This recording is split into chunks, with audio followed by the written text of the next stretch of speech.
திமுக அதிமுக கூட்டணி பேச்சுவார்த்தை நடைபெற்றுன்னு சொல்லி அது வந்து ஒரு காசிப்ஸ் தான் சொன்னேன். அது அதிகாரப்பூர்வமான தகவல் கிடையாது. யாரும் தனிப்பட்ட முறையில் அதிகாரப்பூர்வமாக இந்த தரப்பு தலைவரோ அந்த தரப்பு தலைவரோ இப்படி ஒரு முயற்சி எடுக்கிறோம், அதுக்கு நீங்கள் ஒத்துழைப்பு கொடுங்க அப்படின்னு யாரும் நம்மகிட்ட சொல்லலை. நான் மறுபடியும் சொல்கிறேன், இது காசிப்ஸ். எல்லா இடத்துலையும் பேசுறது. அதை வந்து ஒன்றும் ரகசியமாக 1 to 1 யாரும் பேசலை. 2 தனிநபர்களுக்கு இடையில பேசப்பட்ட செய்தி இல்லை. எல்லாம் கும்பலாக இருக்கிற இடத்துல தான் பேசுகிறாங்க. இது மாதிரி பேசுகிறாங்களா உங்களுக்கு தெரியுமா, இப்படி சொல்லிக்கிறாங்களா உங்களுக்கு தெரியுமா அப்படிங்கிற ஒரு காசிப்ஸ் தான். அது ஒரு கிசுகிசுப்பு அல்லது ஒரு முணுமுணுப்பு, அவ்வளவுதான். அதைத்தான் நம்ம சொல்கிறோம். இது வந்து நாங்கள் மூடு மந்திரமான ஒரு செய்திகள்ல. இது 2 பேருக்கு இடையில தனியாக நாங்கள் ஒரு மூடப்பட்ட அறையில் உட்காந்து பேசுகிறோம். 10 பேர் முன்னால் தான் எல்லாரும் பேசுகிறாங்க. இப்படி பேசிட்டு இருக்காங்களா உங்களுக்கு தெரியுமான்றாங்க. அப்படி பேசுறதே தப்பு, அப்படி பேசுறது நல்லது இல்லைன்னு சொல்கிறோம், அவ்வளோதான். அது நாங்கள் கூட்டணி கட்சி தலைவர்கள் எப்போ வேணாலும் கூப்பிட்டாங்களா. 5ஆம் தேதி போய் சந்திச்சோம், 7ஆம் தேதி போய் சந்திச்சோம், 8ஆம் தேதி சந்திச்சோம். இன்னமும் அந்த கூட்டணியில் இருக்கிறேன்னு தான் நான் சொல்லிட்டு இருக்கிறேன். இப்போ நாளைக்கு கூப்பிட்டா கூட போய் நான் சந்திப்பேன். இதில் என்ன இருக்குது? நாங்கள் வந்து வெறும் தாவேகா ஆட்சி அமைப்பதற்காக மட்டும்தான் எங்களுடைய ஆதரவை நாங்கள் நல்கியிருக்கிறோம். அங்கே வந்து 2 சீட்டில் வந்து ஒரு ஆட்சி அமைய முடியாமல் போயிடக்கூடாதுங்கிறதுனால, பிரசிடென்ட் ரூல் இங்கே வந்துடக்கூடாதுங்கிறதுனால, மறுபடியும் ஒரு தேர்தல் வந்துவிடக்கூடாது என்பதனால எங்கள் கூட இருந்த கட்சிகள், காங்கிரஸ், இடதுசாரிகள், இவங்கெல்லாம் ஏற்கனவே அவங்களுக்கு ஆதரவை நல்கி இருக்கிற சூழலில் 2 இடங்களால் ஒரு ஆட்சி அமைவதை விடுதலை சிறுத்தைகள் தடுத்து விட்டது என்ற குற்றச்சாட்டு எழுந்துவிடக் கூடாது என்கிற பொறுப்புணர்வோடு நாங்கள் அந்த முடிவை எடுக்கிறோம் என்று நான் வெளிப்படையாக சொல்லிவிட்டேன். வெளியிலிருந்து ஆதரவு, அன்கண்டிஷனல் சப்போர்ட், எந்த சூழலிலும் நாங்கள் வந்து அந்த அமைச்சரவையில் இடம்பெற மாட்டோம் என்பதை ஏற்கனவே நான் சொல்லியிருக்கிறேன். எங்க கட்சி தோழர்கள், முன்னணி தோழர்கள் அமைச்சரவை இடம்பெற வேண்டும் என்று இன்னும் பேசிக் கொண்டிருக்கிறார்கள், அது வேறு. ஆனால் ஒரு கட்சியின் தலைவர் என்கிற முறையில் நான் எடுத்த முடிவை அதிகாரபூர்வமாக செய்தியாளர்கள் சந்திப்பில் அறிவித்து விட்டேன். அந்த அறிவிப்பிலேயே சொன்னேன், நாங்கள் திமுக கூட்டணியில் தான் தொடர்கிறோம், எங்களுடைய ஆதரவை மட்டும் நல்குகிறோம் அப்படின்னு சொன்னேன்.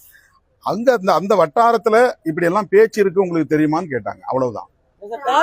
ஆதரவு கடிதம் வழங்கினதுக்கு அப்புறம் நீங்க செய்தியாளர் சந்திப்புக்கு வர்றப்ப கூட உங்களுக்கு அழைப்பு வந்துச்சு, இது மாதிரி அதாங்க. அது ஒண்ணு நான் யாராவது அதிகாரபூர்வமா அழைச்சான்னு சொல்றேன். யாரோ பேசுறாங்க, வெல்விஷஸ் பேசுறாங்க, மீடியேட்டர்ஸ் பேசுறாங்க.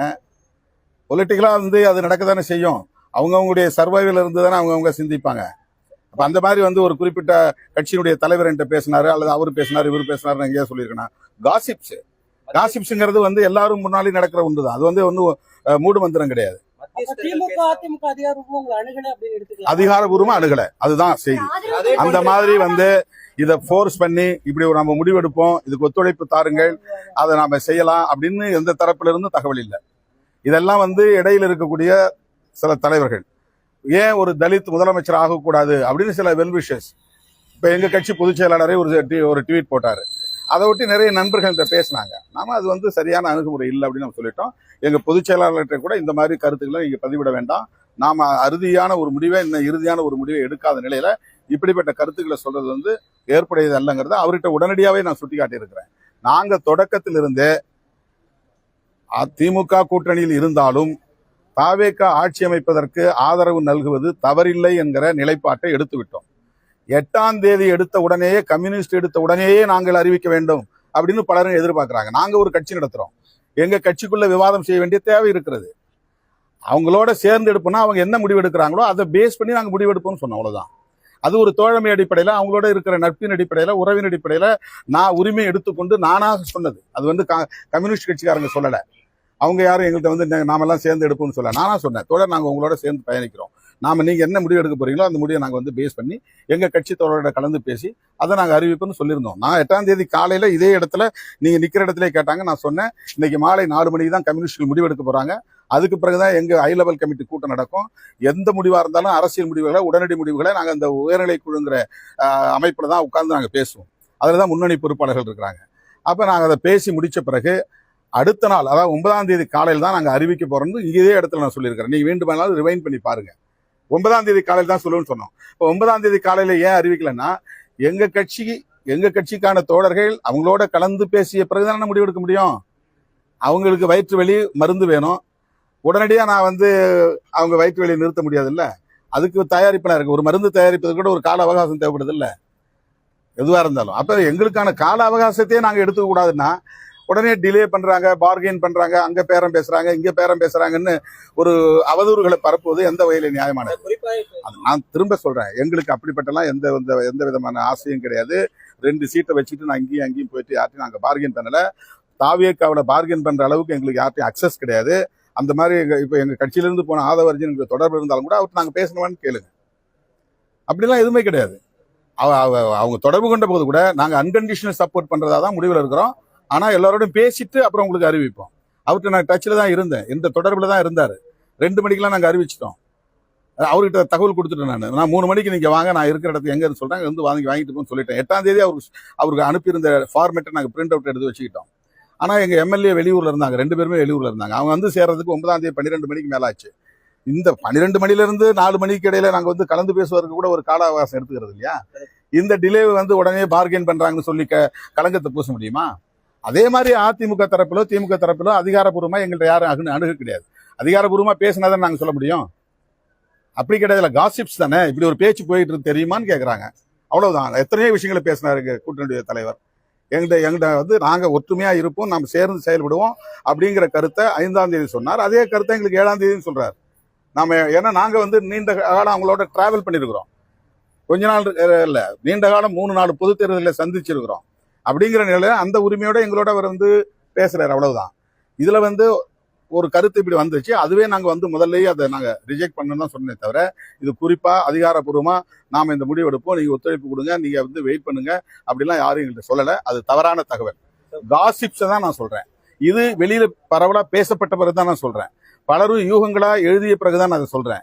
இதை வந்து முற்றிலும் மறுக்கக்கூடிய விஷயம் இல்லை, காசிப்ஸ் தான். மறுபடியும் சொல்றேன், அது வந்து கிசுகிசுப்பு தான். யாரும் எங்கள்கிட்ட நேரடியா இந்த கட்சி தலைவர் அல்லது இந்த கட்சி தலைவர் இப்படி நம்ம பேசலாமா, இது மாதிரி நம்ம திட்டமிடலாமா அப்படிலாம் யாரும் பேசல. இந்த மாதிரி இருக்கு, பேச்சு போய்கிட்டு இருக்கு, இது உங்களுக்கு தெரியுமா? ஏன் இது வந்து ஒரு டிஸ்கஷன்ல வராத அந்த கருத்து? அவ்வளவுதான். அதுதான் நான் சொல்றேங்களே, அது வந்து 8ஆம் தேதி இரவு தான் அது மாதிரி ஒரு கருத்து வந்துச்சு, எங்கிட்ட சொன்னாங்க. அது வந்து நான் வந்து ஃபன்னியா எடுத்துக்கிட்டேன். அவ்வளவுதான். தமிழ்நாட்டு அரசியல் வந்து சமூக நீதி மண் என்று சொன்னாலும், பெரியார் மண் என்று சொன்னாலும், இன்னும் சாதிய இறுக்கத்திலிருந்து விடுபடாத ஒரு மாநிலம். இங்கு அவ்வளவு இலகுவாக ஒரு தலித் வந்து முதலமைச்சராகிவிட முடியாது. அதெல்லாம் முற்றிலும் உணர்ந்தவன் நான். அது யாரோ சொல்றதை கேட்டுட்டு அதுக்காக நான் வந்து காத்திருக்கக்கூடியவன் அல்ல. நான் வந்து 35 ஆண்டு பொது வாழ்க்கை, 40 ஆண்டு பொது வாழ்க்கையில் இருக்கிறேன். 25 ஆண்டுகளா தேர்தல் அரசியல் களத்தில் இருக்கிறேன். தேர்தல் அரசியலுக்கு வந்து 25 வருஷம் ஆகுது. அதனால என்ன கிரவுண்ட் ரியாலிட்டி என்னங்கிறது எனக்கு தெரியும். அதனால யாரோ சொல்றது கேட்டுக்கிட்டு நான் ஒன்று ஒரு கற்பனையான வாழ்க்கைக்கு போக மாட்டேன். நாங்க அப்படின்னா நான் எதுக்காக கம்யூனிஸ்ட் போய் நானா போய் சொல்லணும்? ஏன் நான் கமிட் பண்ணணும்? எனக்கு அப்படி ஒரு ஆசை இருந்தா நான் வந்து என்ன நானே தனிமைப்படுத்திக்கிட்டு நாம பொறுமையா முடிவெடுப்போம், யாரோட நம்ம வந்து போய் சேர வேண்டாம், அவங்க எடுக்கிற முடிவு எடுக்க வேண்டாம் அப்படின்னு இருக்கலாம் இல்லையா? அல்லது பதவிதான் ஆசை நினைச்சா தாவேக்காவில் காங்கிரஸ் முன்னால என்னால போய் கை நீட்டி இருக்க முடியாதா? எனக்கு வேண்டியவர்கள் அங்கே நிறைய நண்பர்கள் இருக்கிறாங்க, அவங்களோட என்னால் உறவாட முடியும், மறுபடியும் அவங்களோட பேச முடியும். அப்படி யார்கிட்டையும் நம்ம வந்து தொடர்பு கொள்ளலையே. உடனடியாக போய் அவங்கள்ட்ட வந்து நாங்கள் உங்களோட சேர்ந்துக்கிறோம், எங்களுக்கு ஏதாவது கொடுங்க அப்படின்னு நாங்கள் கேட்கலையா? கடைசி நிமிஷம் வரலாம் அவங்க வந்து எங்களுடைய லெட்டர் வேணும் அப்படிங்கிறது வந்து தொடர்பு கொண்டு கேட்டாங்க. ஆதவர்ஜன் கேட்டார். நான் சொன்னேன் 7ஆம் தேதி அவர் சந்திச்சுன்னு சொல்ல போனா 7ஆம் தேதி ஆதவர்ஜனை இந்த விஷயங்களை பற்றி அவர் எங்கள்கிட்ட பேசணும்னு சொல்லி விரும்பினாரு. என்னன்னு சொல்லுங்கன்னு கேட்டேன். காங்கிரஸ் வந்து இந்த மாதிரி எங்களுக்கு சப்போர்ட் பண்றாங்க, இதுக்கு ஒரே காரணம் செக்யூலர் ஃப்ரண்ட் கவர்மெண்ட்டை நாங்கள் உருவாக்கணும், ஒரு செக்யூலர் கவர்மெண்ட்டை உருவாக்கணும் அப்படிங்கிறது தான் எங்களுடைய ஆசை. அதனால நாங்கள் வந்து காங்கிரஸ் இடதுசாரிகள் உங்களை மாதிரி இருக்கிறவங்க இந்த கவர்மெண்ட்டை சப்போர்ட் பண்ணால் நல்லா இருக்குங்கிற விஷயத்தை அவர் எடுத்து சொன்னார். அவர் அப்படி சொல்லும்போது நான் சொன்னேன், இவ்வளவு நாளாக நாங்கள் உங்களை வந்து பிஜேபி ஆதரவு கட்சி இயக்கம் அப்படின்னு வந்து விமர்சனம் பண்ணியிருக்கிறோம், விடுதலை சிறுத்தைகள் விமர்சனம் பண்ணியிருக்கிறோம், திமுக பண்ணல, மற்ற கட்சிகள் பண்ணல. நான் வெளிப்படையா பேசியிருக்கிறேன். RSS பெற்ற பிள்ளைகள் அப்படின்னு சீமானவர்களையும் விஜய் அவர்களையும் நான் விமர்சித்திருக்கிறேன். எனக்கு அந்த டவுட் இருக்கு. அதனால வந்து இன்னைக்கு நீங்க எடுத்திருக்கிற முடிவு, அந்த அப்பவே நான் சொன்னேன், அந்த விமர்சனம் வேறு, இன்னைக்கு நாங்க ஆதரிப்பதாக எடுத்திருக்கிற முடிவு என்பது வேறு. இன்னைக்கு இருக்கிற நெருக்கடி நிலையில அவங்களுக்கு நாங்க சப்போர்ட் பண்றோம். நாங்க பேசிய விமர்சனங்கள் அல்லது அந்த மதிப்பீடு என்பது அப்படியே தான் இருக்கு, அதுல எங்களுக்கு எந்த மாற்று கருத்தும் இல்லைன்னு அன்றைக்கே சொல்லியிருக்கிறேன். அதையும் நீங்க திருப்பி வீடியோ எடுத்து பார்த்தீங்கன்னா உங்களுக்கு தெரியும். அதனால ஒரு கட்சிக்கு மக்கள் ஆட்சி அமைப்பதற்குரிய அளவுக்கான வாய்ப்பை தந்திருக்கிறார்கள். ஒரு 10 சீட்டு தான், 11 சீட்டு தான் குறையுது. அதனால எங்க கூட இருந்த காங்கிரஸ் உடனே போயிட்டாங்க, எங்க கூட இருந்த கம்யூனிஸ்டுகள் உடனடியாக முடிவெடுத்துட்டாங்க. எங்க கட்சி தேசிய கட்சியா இல்லாம இருக்கலாம், ஆனா எங்களுக்குன்னு ஒரு வடிவம் இருக்கு, எங்களுக்குன்னு ஒரு நடைமுறை இருக்கு. அந்த நடைமுறையை பின்பற்றி தான் நான் ஒரு முடிவெடுக்க முடியும். நான் ஒன்றும் ஆட்டோகிராட் இல்லை. எங்க கட்சிக்குள்ள எந்த முடிவா இருந்தாலும் டெமோக்ராட்டிக்கா தான் நாங்கள் டிஸ்கஸ் பண்ணி தான் நாங்கள் எடுத்துருக்கிறோம். அப்போ அதுக்கான கால அவகாசத்தை எடுத்துக்கிட்டோம். இப்போ வாய்க்கு வந்தது 6 ஆளுக்கு வந்து பேசுறாங்க அப்படிங்கும்போது அதுக்கு உரிய விளக்கத்தை நான் கொடுக்குறேன். இந்த விளக்கத்துல வந்து இந்த சம்பவங்கள்லாம் நடந்ததுன்னு சொல்றேன். அந்த சம்பவங்கள் அதிகாரப்பூர்வமாக சொல்லப்பட்டவை அல்ல, ஃபோர்சிபிளா சொல்லப்பட்டவை அல்ல, ஒரு காசிப்ஸ் உங்களுக்கு தெரியுமான்னு கேட்டாங்க, அவ்வளவுதான். வருங்காலத்துல இப்ப அதிமுக தாவேக்காக ஆதரவு அளிக்கும் பட்சத்துல நம்மளோட ஆதரவு வந்து திரும்ப பெறப்படுமா? ஏன்னா இந்த அப்பவும் நாங்க எங்க தோழர்களோட கலந்து பேசிதான் முடிவு பண்ணுவோம். அதாவது அதிமுக வந்து ஊழல் கட்சின்னு சொல்லப்பட்டது யாரால்? திரு விஜய் அவர்களால். அதிமுக என்டிஏவில் பயணம் செய்த கட்சி, பாரதிய ஜனதாவோடு இன்றைக்கும் தீவிரமான நட்பை கொண்டிருக்கிற ஒரு கட்சி. அந்த கட்சியை சார்ந்த சிலர் அந்த கட்சியை உடைத்துக் கொண்டு வெளியே வந்து இந்த ஆட்சிக்கு ஆதரவு தருகிறார்கள் என்பதில் எங்களுக்கு ஒன்றும் பிரச்சனை இல்லை. அது அவர்களுடைய உட்கட்சி விவகாரம். ஆனால் அது குறித்தும் நாங்கள் எங்கள் கட்சியின் உயர்நிலைக் குழுவில் நிச்சயமாக கலந்து பேசுவோம்.